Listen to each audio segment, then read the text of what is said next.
இன்னும் ஒரு சால்வ் இருக்குது போதும்னு யாராவது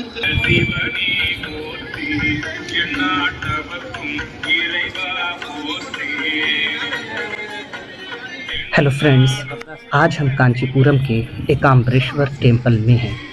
इस टेम्पल को 300 BCE में बनाया गया है।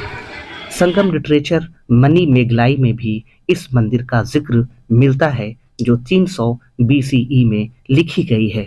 ये मंदिर 23 एकड़ में फैला हुआ है। इस मंदिर में मेन एंट्रेंस राजा गोपुरम कहलाता है, जिसकी ऊंचाई 195 फीट है, जो कि साउथ इंडिया में सबसे ऊंचे गोपुरम में से एक है। फ्रेंड्स, साउथ इंडिया में 4 डायनेस्टी मशहूर हुई हैं। पल्लव, जिनकी राजधानी कांचीपुरम थी, जहां ये मंदिर मौजूद है। चोला, जिनकी राजधानी थांजावुर थी। पांड्या, जिनकी राजधानी मदुराई। और चेरा, जिनकी राजधानी वेस्टर्न तमिलनाडु के शहर करूर में थी, जो सेंट्रल केरला और पश्चिमी तमिलनाडु में हुकूमत करते थे। इस मंदिर को सबसे पहले पल्लव राजा ने 6ठी ईस्वी में इस शक्ल में बनवाया। बाद में चोल राजाओं ने कुछ मॉडिफिकेशन भी किए। आदि शंकराचार्य, जिनकी पैदाइश 8वीं सदी में चेरा किंगडम के कोची शहर में हुई, जो अद्वैत वेदांता फिलॉसफी के जनक माने जाते हैं, उन्होंने इस मंदिर का एक्सपेंशन 8वीं सदी में करवाया। फिर उसके बाद 15वीं सदी में विजयनगर किंगडम के राजाओं ने इसका डेवलपमेंट करवाया। एकाम्बरेश्वर का मतलब तमिल जुबान में आम के दरख्त का भगवान होता है। इस नामकरण की कहानी यह है कि शिव जी की बीवी पार्वती इस मंदिर में मौजूद एक आम के दरख्त के नीचे पश्चाताप कर रही थीं।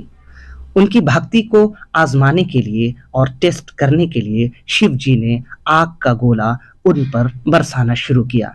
पार्वती जी ने अपने भाई विष्णु जी से मदद की गुहार लगाई। अपनी बहन की मदद के लिए विष्णु जी ने शिव जी के सर से चांद निकाला और उसकी किरणों से इस आम के दरख्त और पार्वती जी को ठंडा किया। फिर शिव जी ने उनका ध्यान भंग करने के लिए गंगा नदी को वहां भेजा, लेकिन पार्वती जी ने गंगा नदी को ये कहते हुए कन्विंस कर लिया कि हम और तुम दोनों बहनें हैं, इसलिए तुम मेरी मदद करो। और फिर गंगा नदी के रेत से शिवलिंग बनाया और इस आम के दरख्त के नीचे उसको स्थापित किया। और इस तरह से इस मंदिर का नाम एकाम्बरेश्वर टेम्पल पड़ा। इसीलिए आप देखेंगे कि यहाँ सैकड़ों शिवलिंग मंदिर के अंदर एक रो में बनाए गए हैं। ये इसी वाक़े की याद दिलाते हैं। दोस्तों, साउथ इंडिया में जब आप घूमेंगे तो आप देखेंगे कि किस तरह से राजाओं और महाराजाओं ने एक से एक मंदिर बनवाए। नॉर्थ इंडिया में आप जाएंगे तो जहाँ हर तरफ बड़े बड़े किले, हर तरफ बड़े बड़े पैलेस और महल आपको दिखेंगे। साउथ इंडिया में पैलेस और किले बहुत ही कम देखने को मिलते हैं। तो साउथ इंडिया और नॉर्थ इंडिया में यही फ़र्क मुझे जो दिखाई दिया इन तमाम जो ट्रैवल करने के बाद, विजिट करने के बाद, कि यहाँ के राजाओं महाराजाओं ने अपना एक बहुत बड़ा पैसा और एक इन्वेस्टमेंट यहाँ की मंदिरों में किया। इसलिए साउथ इंडिया की जो एक आम से आम मंदिर है, उस मंदिर के अंदर जो कलाकारी है, जो डिज़ाइनिंग है, जो नक्काशी है, वो हमें नॉर्थ इंडिया की मंदिरों में बहुत ही कम मिलता है। मैं जहाँ पर अभी हूँ, ये एक छोटा सा शहर है श्री पुरुम्बुदुर, जो कि तमिलनाडु के कांचीपुरम डिस्ट्रिक्ट का एक टाउन है। ये स्पेशल इकोनॉमिक जोन में आता है, इसलिए बहुत सारी कंपनियां भी यहाँ पर मौजूद हैं। यहाँ भी पास में एक छोटा सा टेम्पल है, लेकिन जब मैं वहाँ गया तो मेरी आंखें बिल्कुल इस मंजर को कैद नहीं कर पा रही थी जो मैंने देखा कि किस तरह से पत्थरों के ऊपर वो नक्काशी की गई है, वो कारीगरी की गई है कि आज उस कारीगरी के बारे में सोचा भी नहीं जा सकता। मंदिरों को देखकर ऐसा लगता है कि इसमें जो एक एक पत्थर है, उस एक एक पत्थर की कीमत लाखों करोड़ों में है। पूरी मंदिर की जो कीमत जो है अरबों खरबों में है।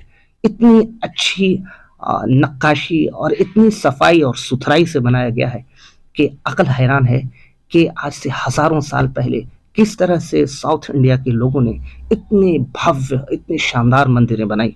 इससे पता चलता है कि हमारा जो हिंदुस्तान, हमारा जो कल्चर है, हमारी जो तहजीब है, हमारी जो सकाफत है, हमारी जो गंगा जमुनी जो तहजीब है, वो तहजीब कितनी ज़्यादा मजबूत, कितनी ज़्यादा स्ट्रॉन्ग और कितनी ज़्यादा रिच है। एक हिंदुस्तानी होने का सही मतलब ये है कि हम हिंदुस्तान में मौजूद जितने भी मज़ाहिब हैं, जितने भी फ़िलॉसफ़ी हैं, जितने भी तर्क हैं, जितने भी दर्शन हैं, उन तमाम को समझने की कोशिश करें। तब जा कर के एक मजबूत हिंदुस्तान पैदा होगा, तब जा कर के एक मजबूत सिटीजन्स पैदा होंगे। मेरा यही मकसद है, इसलिए आया हूँ। वीडियो देखने का शुक्रिया, थैंक यू, धन्यवाद।